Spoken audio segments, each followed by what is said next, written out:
Good evening. How's everyone tonight? So glad that you're here. My name is Colin Robertson. I'm the Senior Vice President of Education and Research here at the Nevada Museum of Art, and really delighted that you're here for a wonderful presentation tonight in relationship to the exhibition we have on display on the third floor called Deep Time: Sea Dragons of Nevada. And that exhibition has been up now just a little bit more than a year, and we are really thrilled with how wonderful the community response to that exhibition has been and what tremendous programs we have been able to offer throughout the course of that exhibition. And it's up through just after the holidays. It'll close in early January. But we want to invite you to be sure to come back with family and friends throughout the fall to enjoy it. The 250 million year old critters that are on display there haven't been seen by Nevadans in most cases since 1905, when they were dug out of the ground in the Humboldt Range and shipped by wagon and train to the University of California, and then stayed hidden there for the last many years. And so in many cases, this exhibition is the first time that so many Nevada ichthyosaur fossils have been in one place at one time for people to see. And that's really been a fantastic and special experience for the museum. Dr. Martin Sander, who's the co-curator of the exhibition, has been coming to Nevada for this year is the 34th year that he's been studying marine reptile fossils in the Augusta Mountains in central Nevada. It's a very remote mountain range, and it's a very challenging place to get to. But he's been going there for 34 years now and studying the incredible fossil history of our state there, and it's just been so fun. He was here just a week ago. He just recently discovered a new fossil that confirms that the ichthyosaur was larger than the blue whale, which is otherwise been known as the largest living thing on Earth ever. But when he first came to this museum and saw the Annie skeleton that we have on display inside the gallery, he's 72, I think, and he was like a kid in a candy shop. He had never seen that fossil before, and he was just bananas to see it in person, because nobody had ever seen it in person before. And that's kind of the joy and the mystery and the intrigue of this exhibition that we've been so fortunate to have here. And tonight we are very, very fortunate to welcome Dr. Montana Hodges here for another way to understand the sort of fossil record of Nevada and what happened in our great state before it ever was a state. Dr. Hodges is a paleontologist and science journalist who specializes in mass extinctions and science communication. I think that's really important, because if there is a mass extinction, we really want people to communicate well about them happening. She did her doctoral research on corals of the Triassic-Jurassic mass extinction and its North American fossil evidence. She's a professor at the University of Nevada, Reno at Lake Tahoe, and the author of at least 6 books alongside numerous academic and popular press articles. Along with teaching, Montana often travels to mass extinction fossil sites around the world, searching for corals that have been waiting to tell their stories, or communicating science for the general public. With a background in both science and science communication, as represented by some titles I'm going to share with you, you can see that she writes for 2 very different audiences. In one article called "New Evidence of North American Coral Recovery After the End Triassic Mass Extinction, New York Canyon, Nevada, USA," that's an academic article. And alongside publications like that, she has written at least 3 rockhounding books: Rockhounding Southern California, Northern California, and I think Alaska as well. And I want to just emphasize how important it is that somebody with a knowledge set like Montana's is able to do what she does, because it's so important for people to understand the ideas of science, but in ways that people who are non-scientists can understand. And in that work, there's a lot of similarities to visual art. There's a lot of writing about visual art that gets very abstract and difficult to understand, and frankly can lose its audience because it doesn't reach them any longer because it's too full of acronyms and just jargon that fewer people understand, and like science is capable of as well. So it's really a pleasure that we have somebody who's as just good at communicating to more general audiences why this science matters so much. I hope you'll join me in welcoming Dr. Montana Hodges.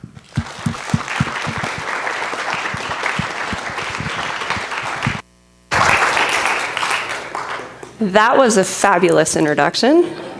Come to my classrooms, please.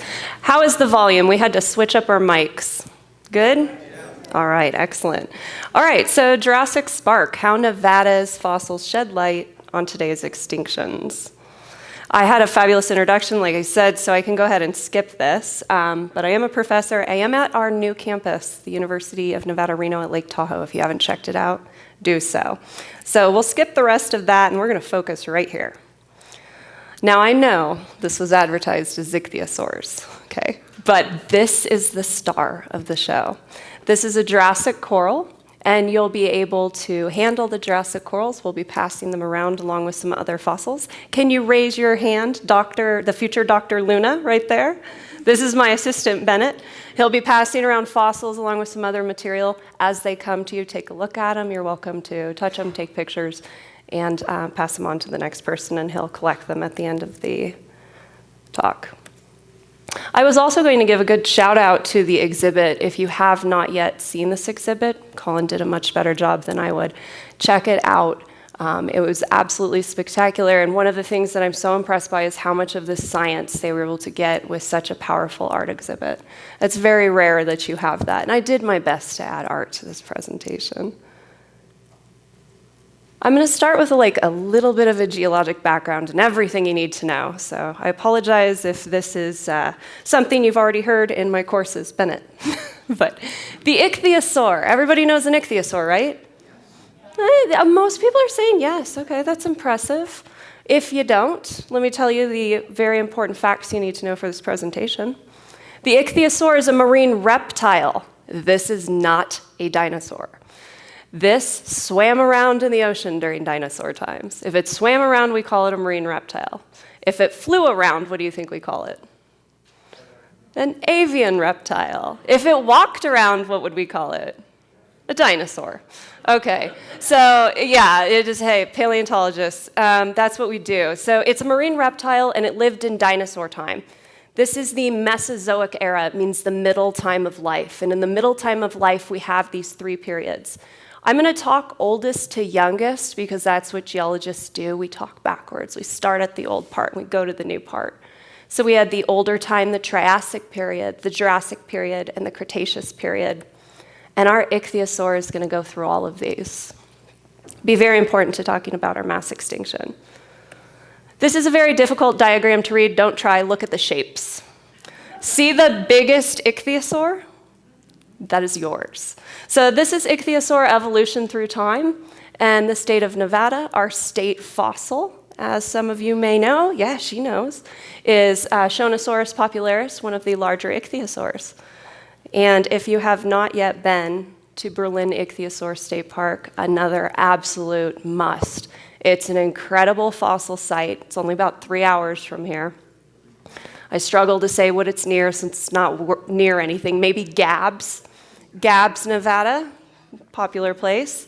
So here's one of my students outside of the fossil building, one of my students inside the fossil building. What's so cool about this as a tourist site is that they actually built the compound around the dig site, so you can see in situ fossils as they were excavated. They also have a beautiful campground and a ghost town. So you can bring a photographer who's not even interested in dinosaurs or marine reptiles. And that is your state fossil. So be loud and proud. You will soon have a state dinosaur, but that is a whole other talk. Okay, we need to have a few basics in your background of geology really quickly. Rapid lesson in geology. We're going to start with how to speak geology. Rapid. Adjective. Happening in a short time or at a fast pace, such as 1,000,000 years. I'm not joking. Like, it was actually, if you look at it, it really is 2,000,000 years, but I just want to simplify it for everyone. So if I say, and the climate changed rapidly, I'm like, oh my gosh, 1.5 million years. So this is some beautiful art. I tried my best to incorporate art. This is my very favorite paleo artist. His name's Ray Troll.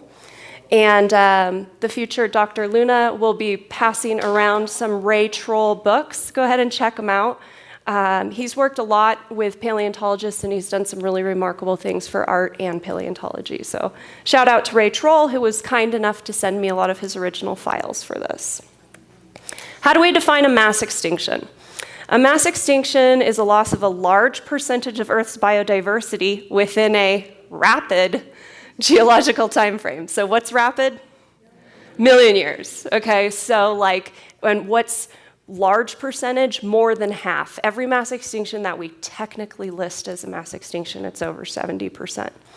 So you're going to lose more than half, really 70% of life within 1,000,000 years. Beautiful timeline by Ray Troll.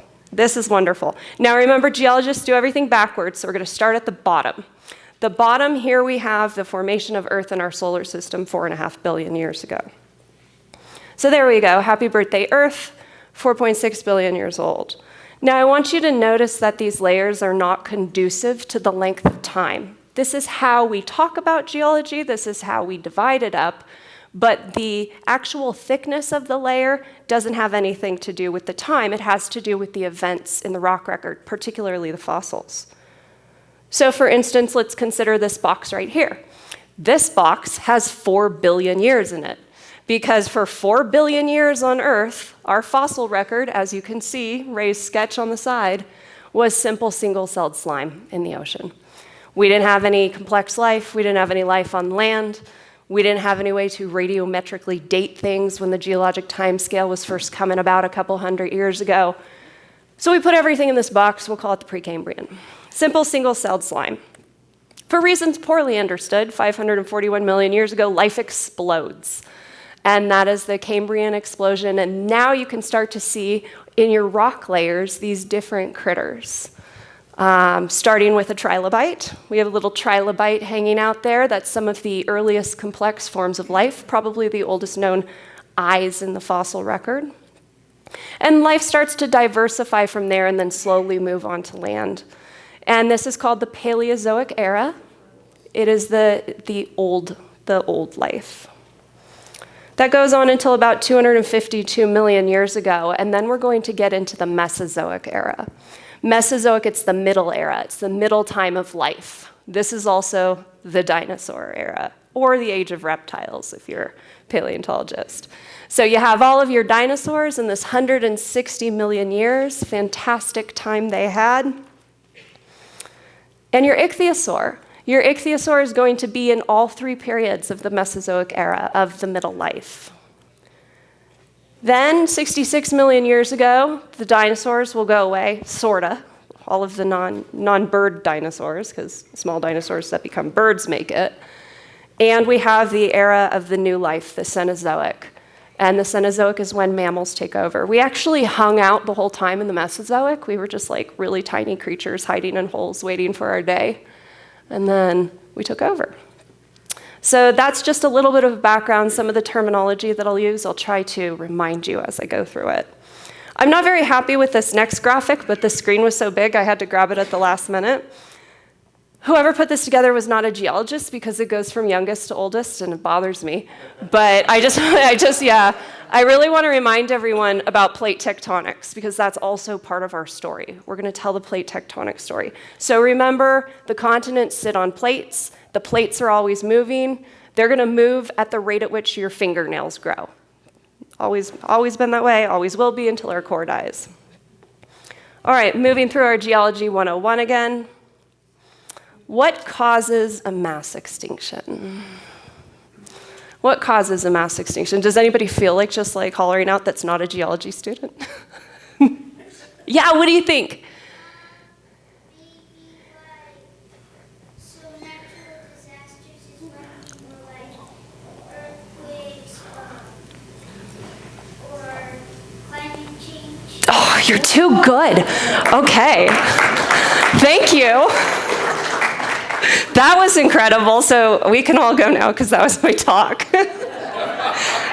Most grown-ups will say an asteroid impact, which can, but that's, there was the answer to the story right there.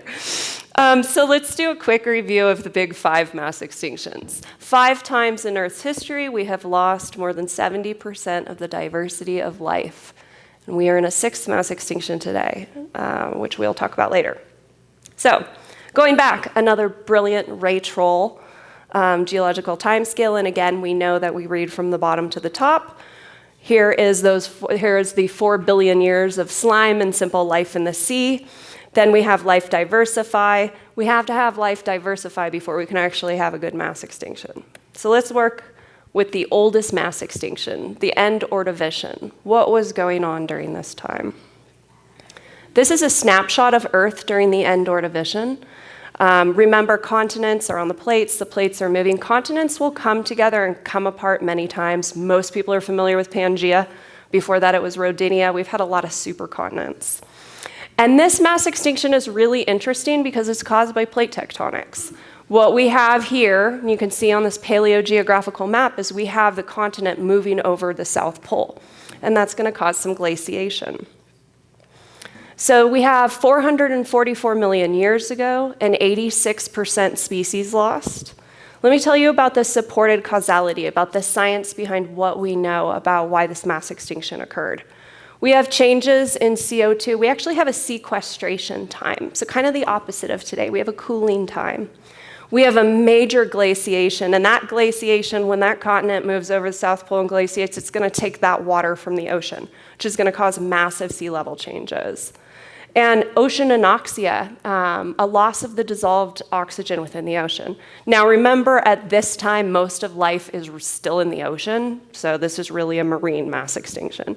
So the things that are going to go extinct and are 86% species lost, marine invertebrates primarily, but that's also primarily what was in the ocean, and reefs will collapse, which is the story I want to tell you. I want to tell you why the corals matter. Notice, as our last question answer, I'll get your name later, answered, there's no catastrophic events associated with this mass extinction. All right, let's move on. We're going to go up in time.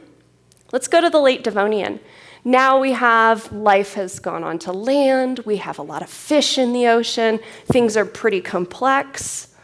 We're going to have 359 million years ago, a 75% species loss. 75% of the variety of species on Earth goes extinct. Now, the causality of this is a little bit different than simply plate tectonics. We have a lot of volcanism. And when I say volcanism, I will show maps later in the presentation. I'm not talking like a volcano or 2 going off, or 10 or 15. We're talking rips in the Earth's crust the size of continents, and that kind of outgassing. So you'll have changes in CO2 and other greenhouse gases, which causes massive global climate change. Again, widespread deep ocean anoxia, ocean acidification. And with your hit list, you're going to have 97% of all vertebrate species going extinct. Vertebrates are anything that has a backbone. I'll say vertebrate and invertebrate a lot in the talk tonight. Reefs collapse, and they would not rebuild into the next era. And some of the reefal organisms that go extinct and never come back again are things like stromatoporoids and tabulate corals. Let's move on in our 101 of the geologic timescale to the end Permian. So remember, dinosaurs are not even on the scene yet, and this is the biggest, baddest, deadliest mass extinction of all time. 96% species lost. Nearly everything, nearly the variety of everything goes extinct. Here's what your paleogeography would have looked like at the end of the Permian 252 million years ago. This is also known as the Great Dying. Oops, sorry. So the supported causality, again, we're going to have these rips in the Earth's crust the size of continents. This time it's the Siberian traps. We're gonna have massive greenhouse gas changes. We're gonna have climate change, sea level change, ocean acidification, and anoxia. Same story, right? Your hit list is really cool. I'm sad some of these critters are gone. We used to have these giant forests that are on every continent. This is actually how the theory of plate tectonics really gets started. You have these giant glossopterid forests that are on every continent. You put the continents back together and they all match. So those disappear. 75% of insects. Most of the amphibians that lived during that time, we used to have these Permian reptiles. They're all gone. That's what we have this picture of. Amphibians, reptiles, and then of course marine life is extremely heavily hit. About half of the fish. Reefs collapse as well. There's a trilobite floating around the room. Trilobites go away during this time. Trilobites are an index fossil. They tell us we're in the time before dinosaurs. They're these little critters in the middle that look like bugs. They roamed around on the seafloor and they dominated for hundreds of millions of years into thousands of species. And they go out with the Great Dying, as well as some really cool critters like the whorl-toothed shark. Nobody knows. No one knows why it had a whorl tooth. It's a whole field of study. Go into it if you want. Those glossopterid forests, and then of course our Permian reptiles. So that is the biggest, baddest one. Let's move up. This is the one we're going to focus on today. This is the one where Nevada has the best record in the whole world. The end Triassic mass extinction. Notice it's smack dab in the middle of dinosaur time. Dinosaurs walk through this. So do ichthyosaurs. But this was still a very big one. 201 million years ago, we had an 80% species loss. You'll notice our continents are together, and our last supercontinent we called Pangea. Probably remember that from school. That's how all the dinosaur fossils ended up on each continent, even Antarctica. So the supported causality of our most similar mass extinction to today. Volcanic activity. This time, it's a rip that would become the Atlantic Ocean. You have increase in CO2 and other greenhouse gases, climate change, ocean acidification, then a major calcification crisis. Organisms in the seas cannot make their shells. Lots of sea level changes. On this hit list, you have a lot of plants, a lot of gymnosperms, things that would have like a fruity part of a tree. Tetrapods, 42%. Most of the amphibians, the pseudotsuchians, the mammal-like reptiles all go away. And then for marine life, things like placodonts, that's the picture I have here. Most of the invertebrates and coral reefs collapse, like they do at every boundary. Which finally, okay, we can talk about dinosaurs. So dinosaurs, everybody thinks mass extinction, dinosaurs. Okay, yeah, they had a mass extinction, but it really wasn't that big. So end Cretaceous, 160 million years of ruling the Earth, and the dinosaurs are going to go extinct here. Finally, we have an asteroid impact. So the end Cretaceous mass extinction is 66 million years ago, and we have a 76% species lost. Now, is that the largest mass extinction? Not even close, not even close to the Permian. But this is the one that has an asteroid impact.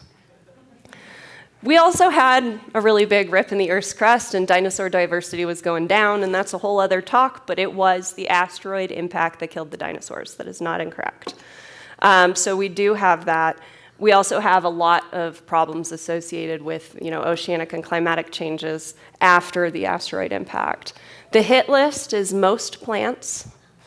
Tetrapods, all dinosaurs that are not the dinosaurs that will become birds. We have little theropod dinosaurs that are about this big that make it through the mass extinction. They become birds.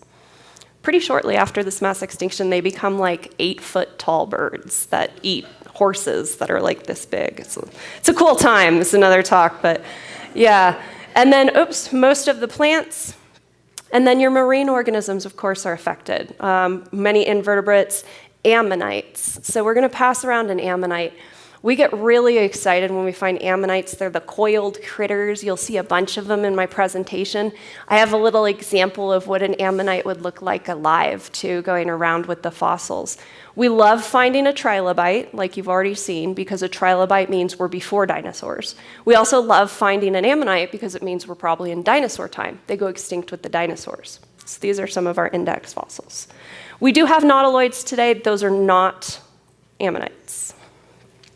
Marine reptiles go away, most of them, or all of them. Your ichthyosaur has already gone extinct, but we'll talk about that later. And reefs collapse. And I just want to give a shout out to the importance of the signature of this asteroid.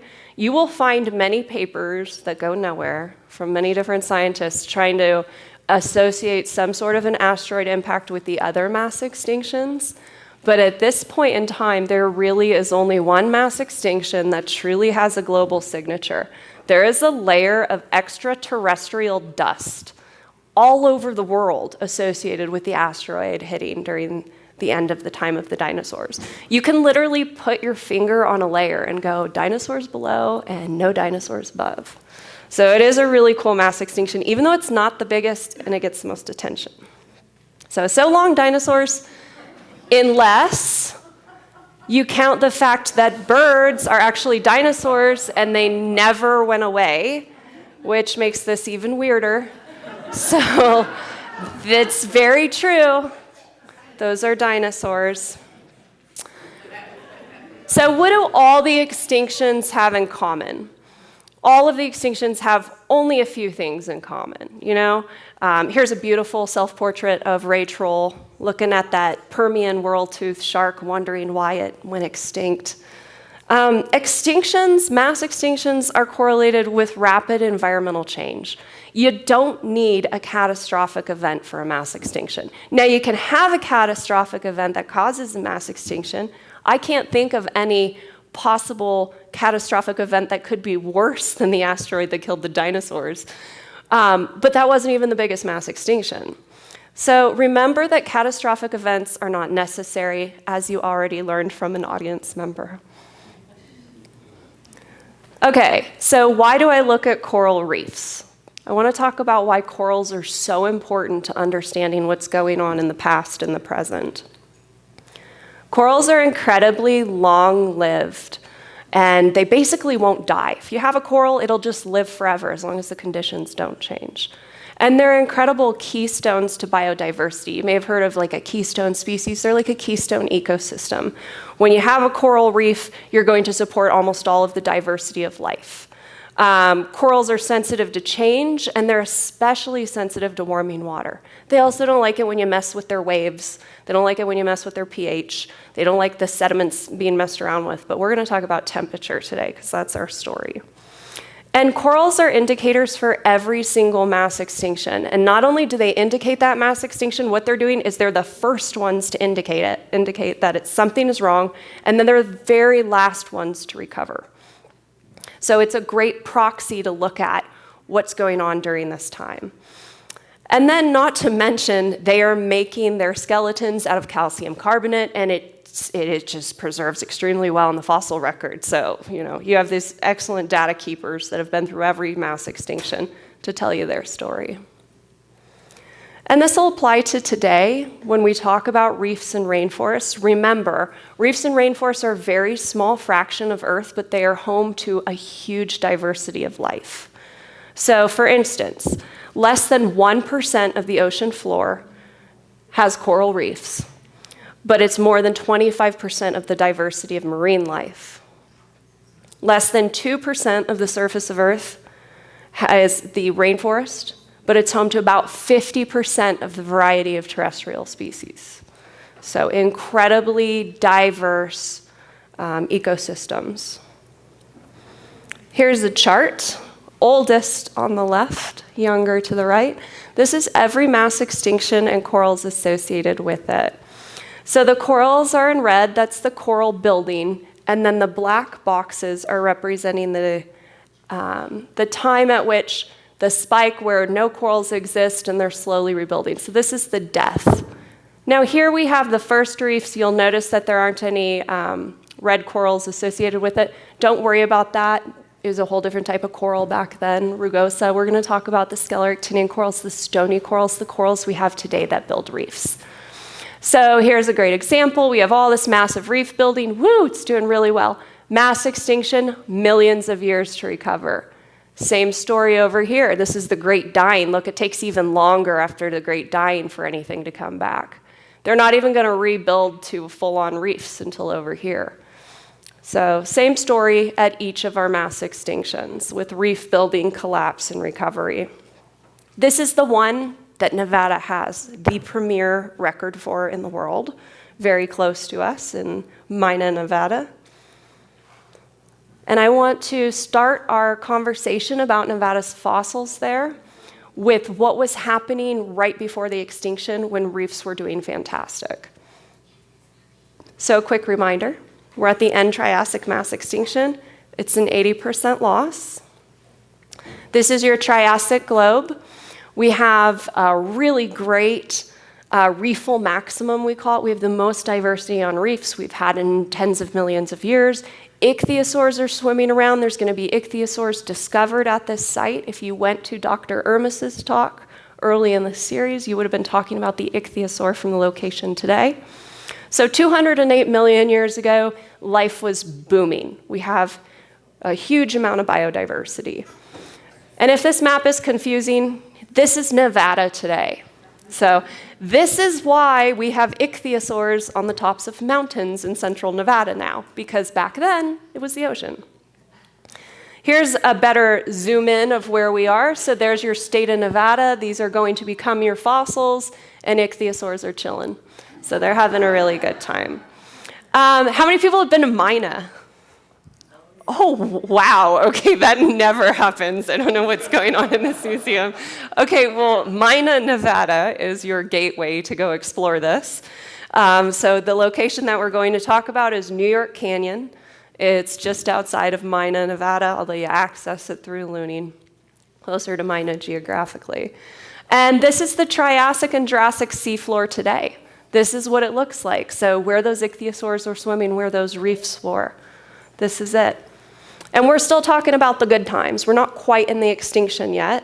And I love this example. This is my former PhD advisor, George Stanley. And he's so happy in this picture. We had actually bottomed out a truck and got stuck on this big boulder.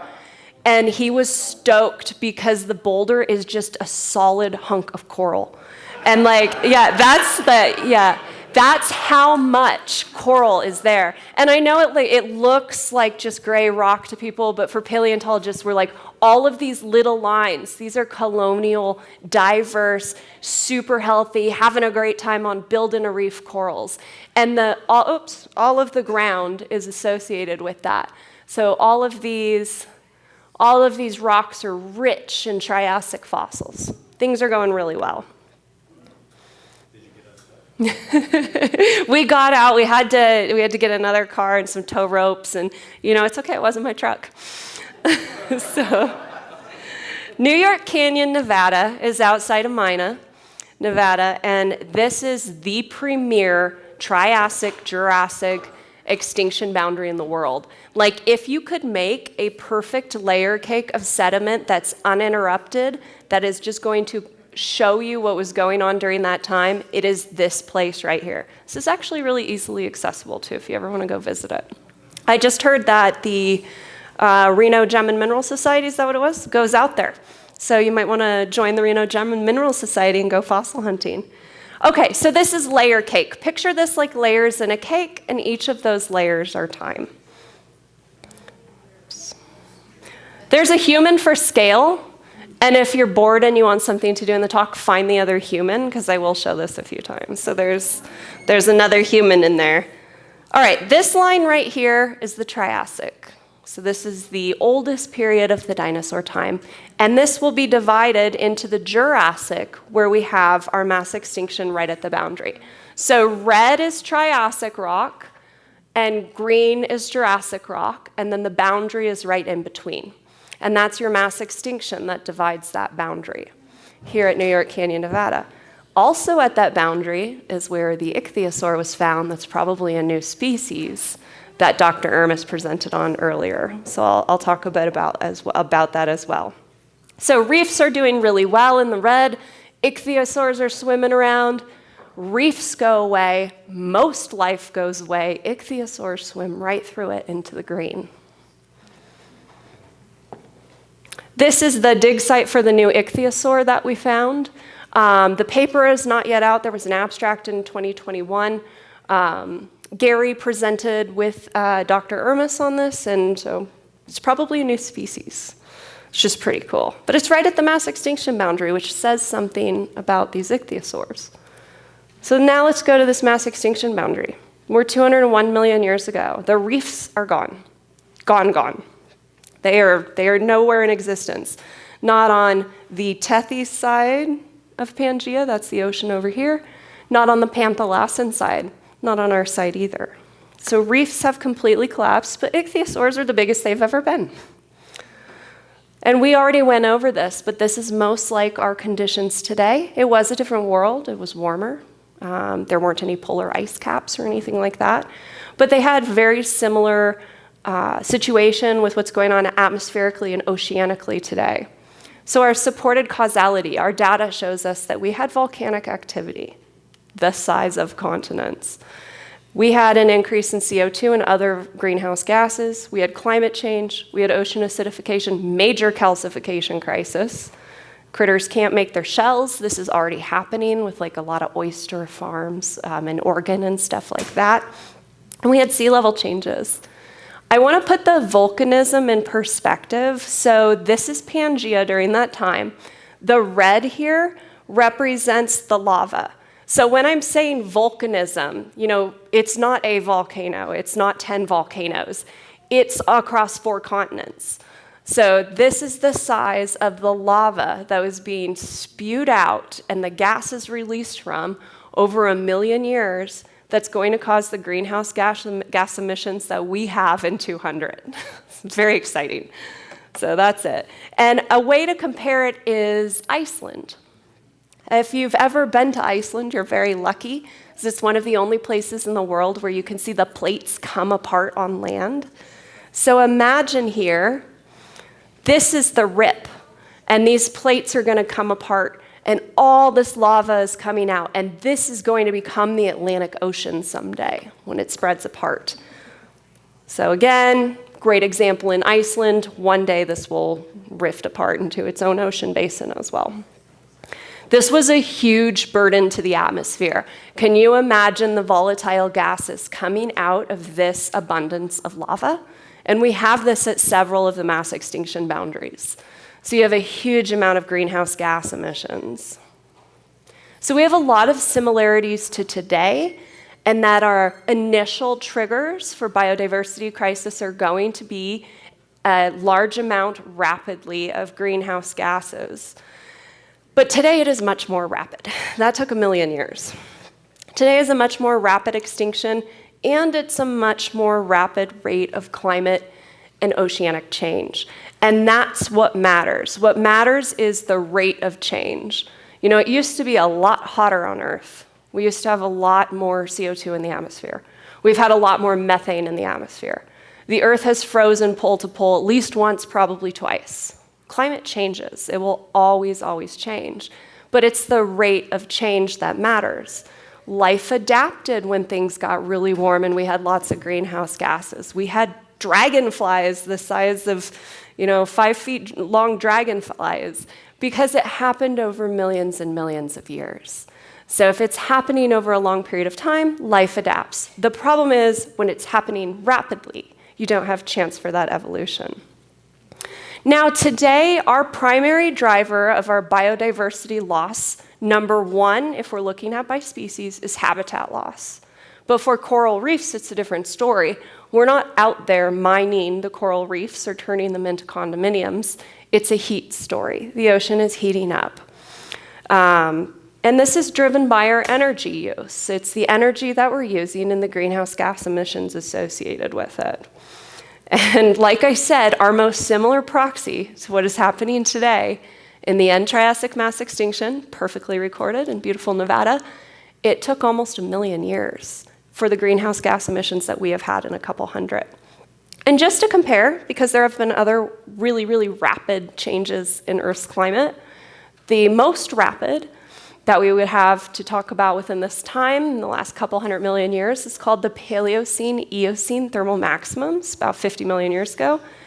That took 200,000 years, and geologists are like, whoa, how can that happen so fast?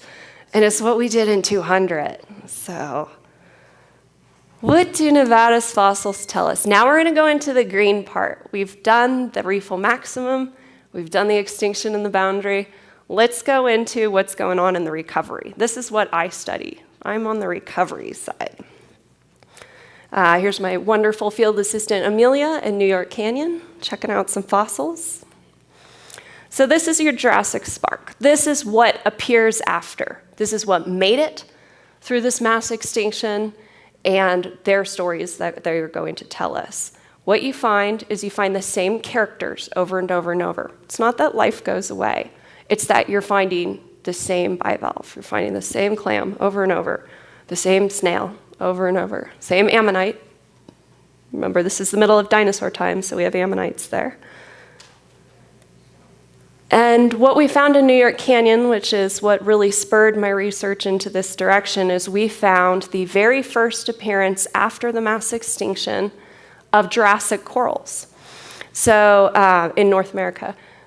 We do have some Jurassic corals on the Tethys side, the whole other side of Pangaea, but it was thought they were completely absent here.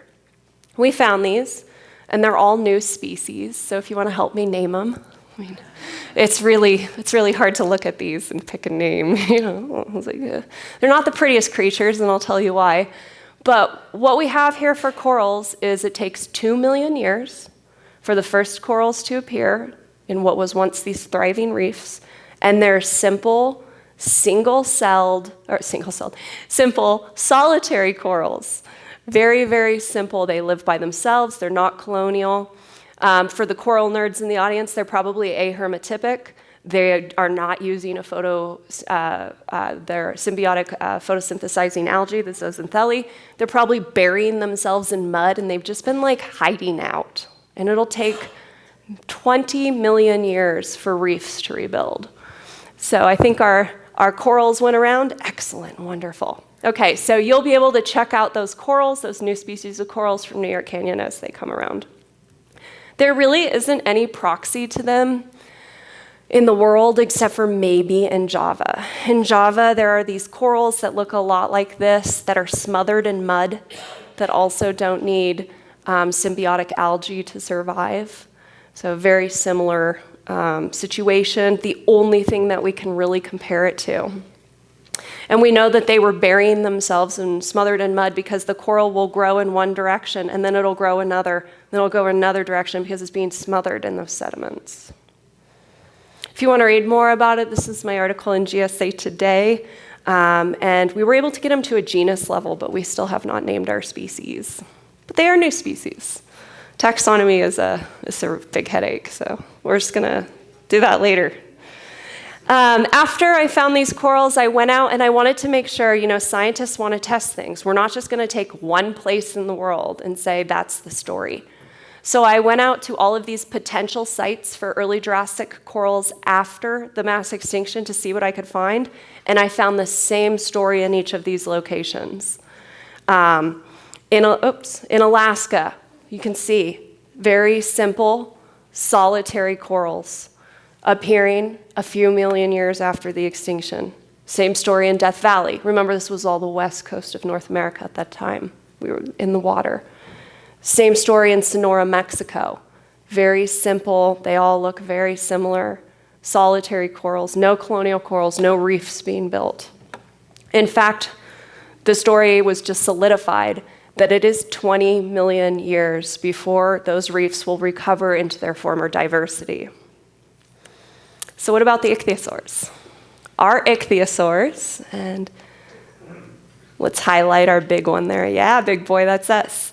So our ichthyosaurs swim through it. This is important to the story that we'll get to the bottom of here. So the ichthyosaurs, remember our mass extinction is right here between the Triassic and the Jurassic. A lot of dinosaurs walk through it. The ichthyosaurs swim through it.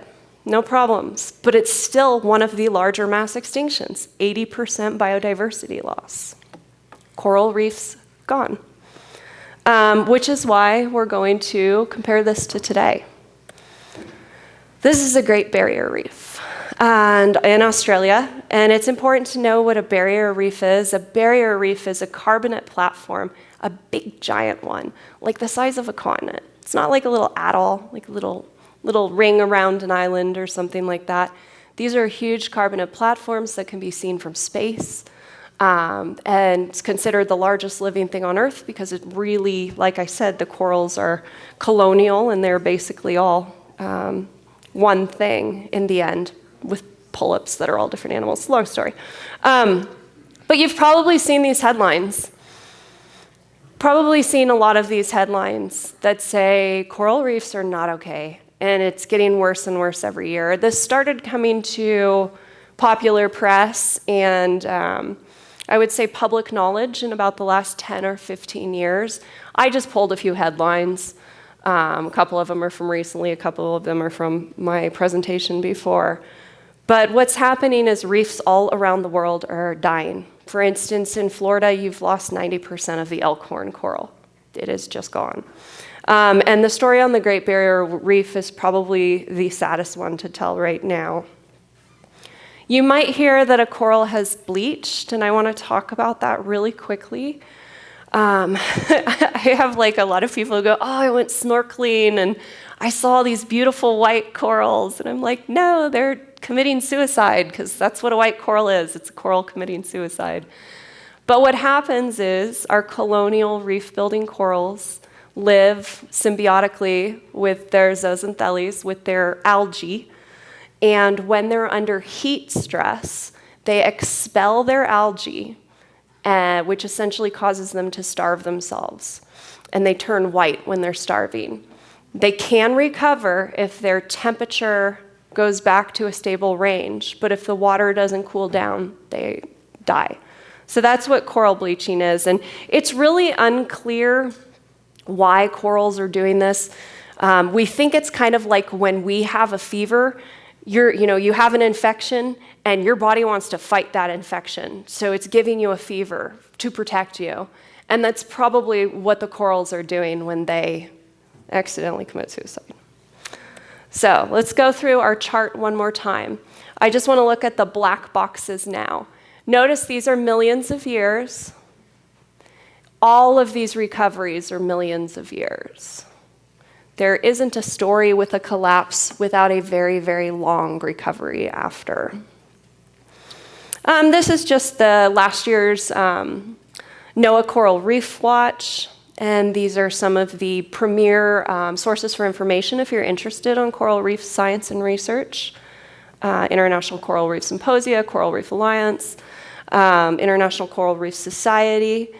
Now, what's happening is that each year it's getting worse. We thought 2016 was going to be the worst year ever. It just has gotten worse and worse ever since. So most of these corals that are heating up like this are dying. Some of them do not, but most of them are. And this is the sad part of the presentation I'm really sorry for. There is a scientific consensus, and this is old. This is 10 or 15 years ago. It was these Coral Reef Symposia that started it. You had a scientific consensus with thousands of coral researchers signing this consensus that the barrier reef was bleached to a point of no return. It doesn't mean you won't see a coral if you go on vacation. There will be pockets where you can still look at some fish or look at some coral, stuff like that. But the barrier reef itself, that huge structure the size of a continent, has made it to a point where it's not going to recover. And if we look at our future, even if we were able to stabilize any of the corals there now, the rising ocean temperature will continue, even if we stopped our greenhouse gas emissions today, because we've pumped out so much already that's sitting there waiting to heat everything up. If you're at all interested in this, I really, really recommend looking up Dr. Charlie Veron. This is the world most coral researcher. This person spent his entire life on the Great Barrier Reef, like literally. He's named more than 20% of all the known coral species in the world. It is all he has ever done. Absolutely phenomenal scientist. And when you ask him about the Great Barrier Reef, what he'll say is, losing it should mean something. He's not going to say, oh, we're just going to restore it. You know, there's this, I get a lot of bioengineering questions. No, you can't just rebuild something the size of a continent or replant corals in water that's going to continue to warm. I can talk about coral restoration, and a very small thing, on a very small scale could happen, but only in a certain stable environment. A lot of times they're planting pseudocorals, not real corals anyway. But anyway, so Charlie says it should mean something. And that is the sad part of this story, is we may have figured out what was going on a little bit too late. Well, or we did. If you have not seen this documentary, this is the premier resource, and you'll see interviews with Dr. Veron in it. This is Chasing Coral. The filmmakers are so cool that they put this on YouTube for free. It is a Netflix movie. If you have Netflix, you can watch it with your subscription. But you can also watch this for free, and I highly recommend it. It's really well done documentary. It's not dry, nothing like that. It's a Netflix documentary. It'll move really quickly, got a lot of young, hip characters, and they will introduce you to everybody that you want to know about if you're interested in coral reefs. And the story is not just coral reefs. The rate of change is higher than it's ever been. It's currently 100 times higher. It's probably going to be 1,000 times higher, and it's across the board. Mammals, birds, vertebrates, fish, reptiles, amphibians. And it's not background extinction. Likewise, if we look at marine, freshwater, terrestrial species, across the board, everything is declining. And this is where people ask, well, like, what about us? We're doing great. We're like the ichthyosaurs in the story. We are doing fantastic. In fact, we're doing too well. I noticed this a few days ago, and I decided to keep this in my PowerPoint. Since I last presented this PowerPoint, we've gone up 500 million people. So let's think about it like this. It took 200,000 years of Homo sapiens being around to get our first billion people. It only took another 40 years to make the population 2 billion people. And 7 years ago, there were 1 billion less people than there are today. So humans doing great, really, really, really well.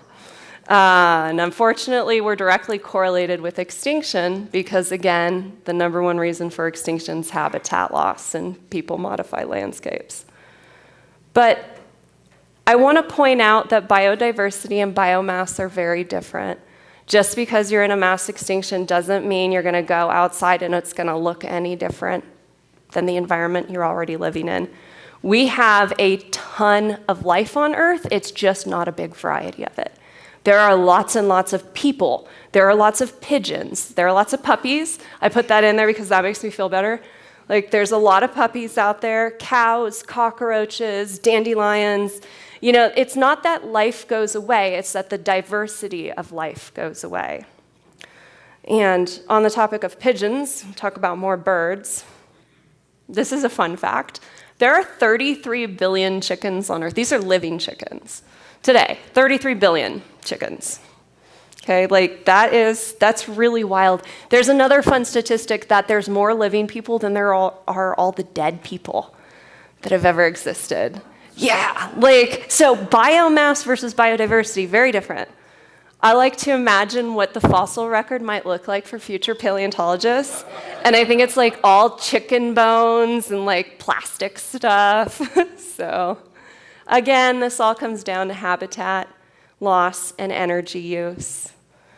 And we did it in such a short period of time that population statisticians and biologists and geologists, we're all just like, whoa, this is unheard of. It's the rate of change, not what changed, how fast. So what does it all mean? Let's figure it out and close this up. What it really means is that we've been fed a false narrative with the media and movies and stuff. They think if you're in a mass extinction, it has to look like Waterworld or Mad Max or something like that, And like, I know there are like a lot of people who they like this and they want to cosplay it. And like, here's my shout out, sorry about the orgy dome and Burning Man and stuff like that. But this is a fun idea for people and it makes great sci-fi and stuff like that. But that's really not how mass extinction is going to work. And you have to remember your lifespan within these great geologic times. So it's not, are we in a mass extinction? We have lost more than 50% of biodiversity on Earth since we've started recording it. It's just, do you notice? Doesn't matter to you. Do you think there's an ethical response we should have to it?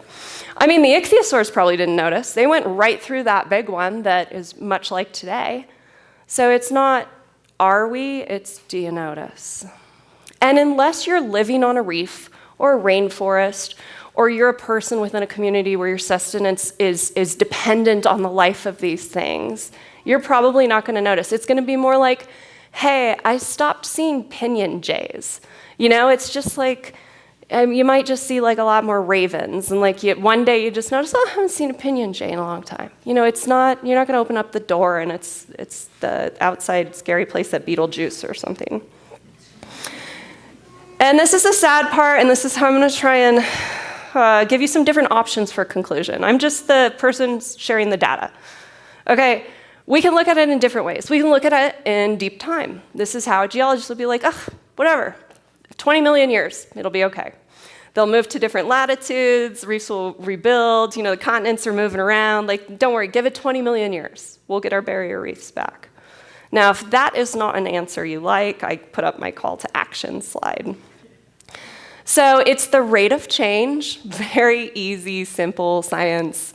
What is happening is it's just changing too quickly, habitat loss too quickly, climate change too quickly. We're probably going to be in the largest mass extinction ever known. We're actually naming this time right now in the geology world. We're naming our time we live in the Anthropocene. But we can't figure out like what layer it should be that we define the time of humans in this extinction. So all the nerds are having fights about that everywhere, and we'll figure it out later. But it's probably going to be the biggest, but that does not mean people go away. We're just selecting for what stays. And if you do care about this and you do think about intrinsic and instrumental values of organisms and whether or not we should preserve something, which again, it's an ethics professor to go talk to that about, every increment of warming matters and every acre of land conserved matters. And if we are going to continue using energy the way that we do, we've got to stop dumping it in the atmosphere. So there has to be some other solution to that if we're going to hang out with fossil fuels until the bitter end. We've already used more than half of it, so it really doesn't matter how you feel about it. You can talk to a geologist about it. The fossil fuel gas is gone. But okay, what do you do? If you want to do something about this, take an environmental ethics course. Don't ask me. Check out the documentary Chasing Coral. Check out the Intergovernmental Panel on Climate Change. The IPCC is 195 nations. It's a scientific consensus. It is the absolute best resource for any information on climate and information on solutions. The best case scenario, according to the IPCC, if everybody got their stuff together by 2050, which America has already backed out of. But if everyone did, we would only go up 1.5 degrees Celsius more in the next 50 years. That's 2.7 Fahrenheit global warming. The Center for Biological Diversity has done a really good job showing what is going extinct. According to them, we lose about 100 species a day. It's usually insects and such. Snapshots of loss is another one. There's also another perspective to take from the end of this talk, and I want you to choose your own journey. And I want you to remember I said that the dinosaurs never went extinct, that we just had the chickens come about later and everything like that. So we could also think about this in a recovery point of view and in a future point of view and think like they will rise again. Like this is their world, you know? Mammals, what we did to them after that last mass extinction, it's their turn to rise again. So we can think about that. Pigeons love human habitats. They can live in overpasses and underpasses and buildings, and we're just building habitat for them everywhere. By biomass, there's so many of them. And they are, technically, dinosaurs. So I'm real bummed I don't get to be here, but 2 million years from now, when the solitary corals start to plop around into higher latitudes, I think about like what a perspective Earth may look like with the biodiversity that we select for, if we do or if we don't. So it could be a landscape like this. And my very last perspective on your choose your own journey here is remember that there's beer. And you can just go have an ichthyosaur IPA after this, and I'm really sorry. So I hope you enjoyed the presentation, and let me know if you have any questions.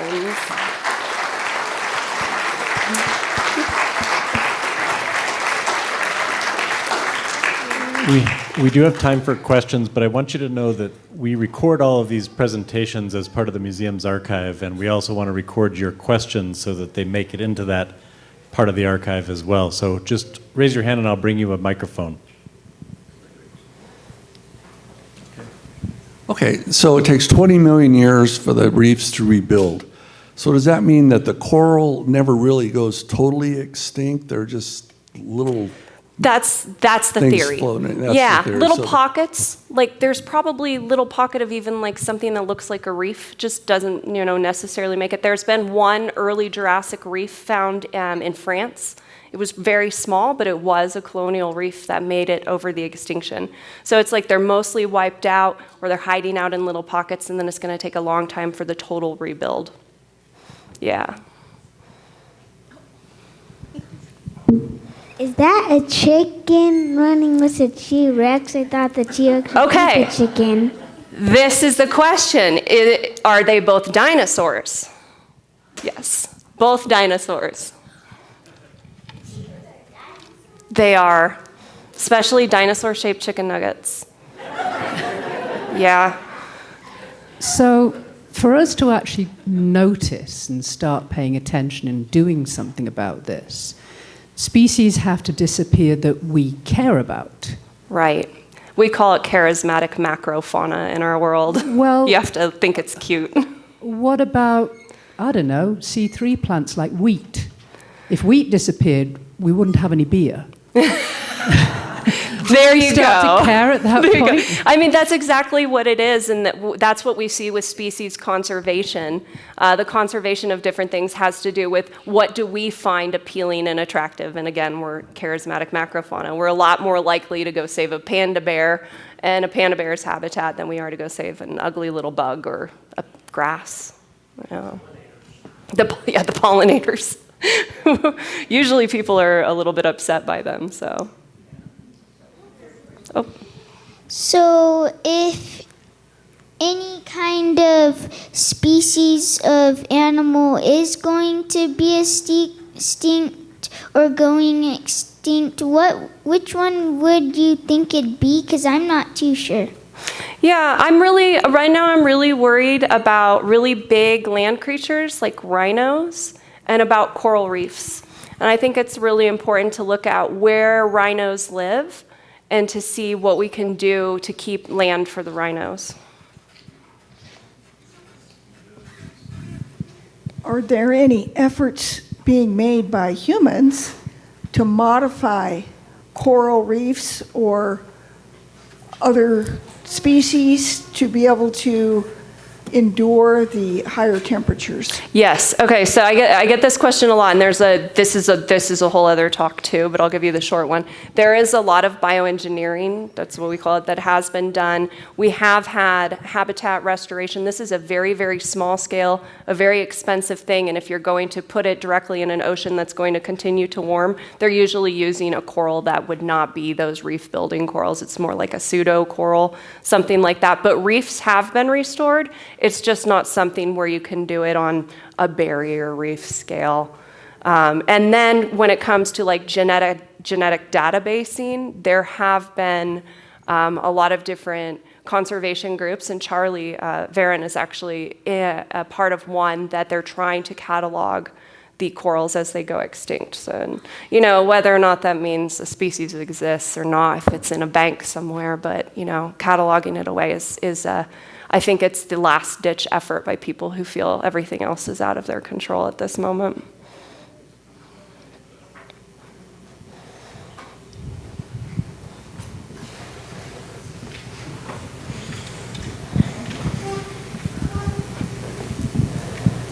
I have a question about, you know, our Pyramid Lake, our pyramid out there. Pyramid Lake? Mm-hmm. But the pyramid at Pyramid Lake. Uh-huh. Oh, like a lollipop, okay.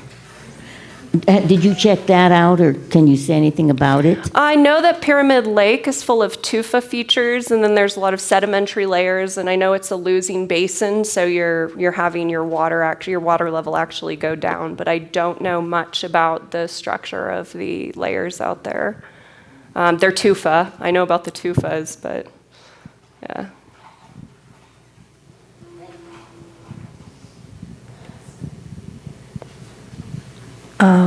So I just have a quick question. I've lived in Florida, South Florida.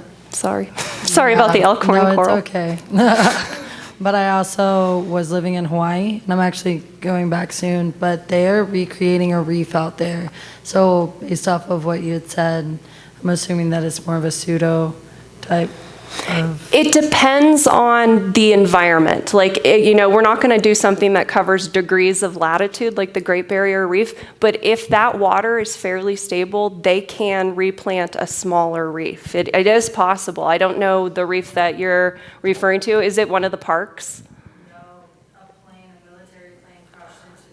Oh, okay. So the problem with that reef wasn't bleaching; it was actual habitat destruction. So they're rebuilding.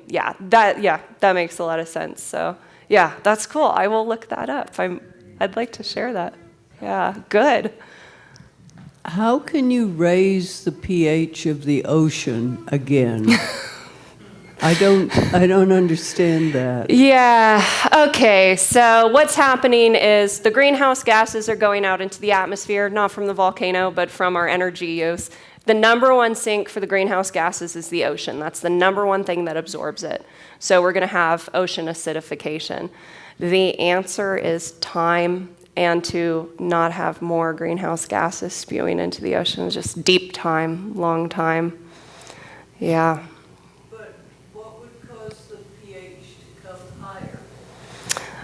Through time, if you had less of an atmospheric concentration of the greenhouse gases and then just combined with the melting of the ice and the constant influx, it will eventually change. I mean, you could have other things too. We could have some sort of an event that caused a sequestration, but these would be things happening over millions of years. Yeah. I mean, I teach a climate change solutions class, and it has actually been proposed to like literally go out and dump things in the ocean to see if we can modify the pH. Yeah, it worked in Butte, Montana at their Superfund site, but it's probably not gonna work for 70% of the surface of Earth. Yeah. One more question, and then we'll get my steps in here tonight.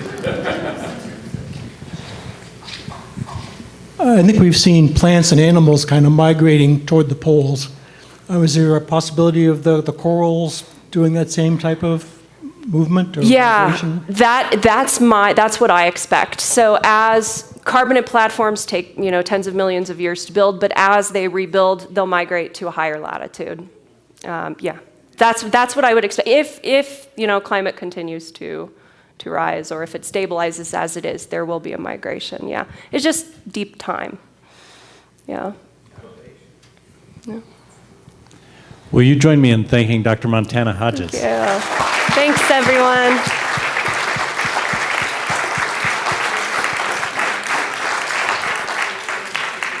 You are all welcome to also email me at UNR if you have any further questions. You'll find my information online. It's my first and last name at unr.edu, Montana Hodges at UNR. And if you could just help us make sure that Bennett gets those fossil items back, that would be terrific. We've got a number of other Thank you. ichthyosaur-related programs coming up in the next 6 weeks or so stay tuned for those. There's a talk on next Thursday as well as the 9th of October. So take a look at those and come back. And thank you so much for being here tonight.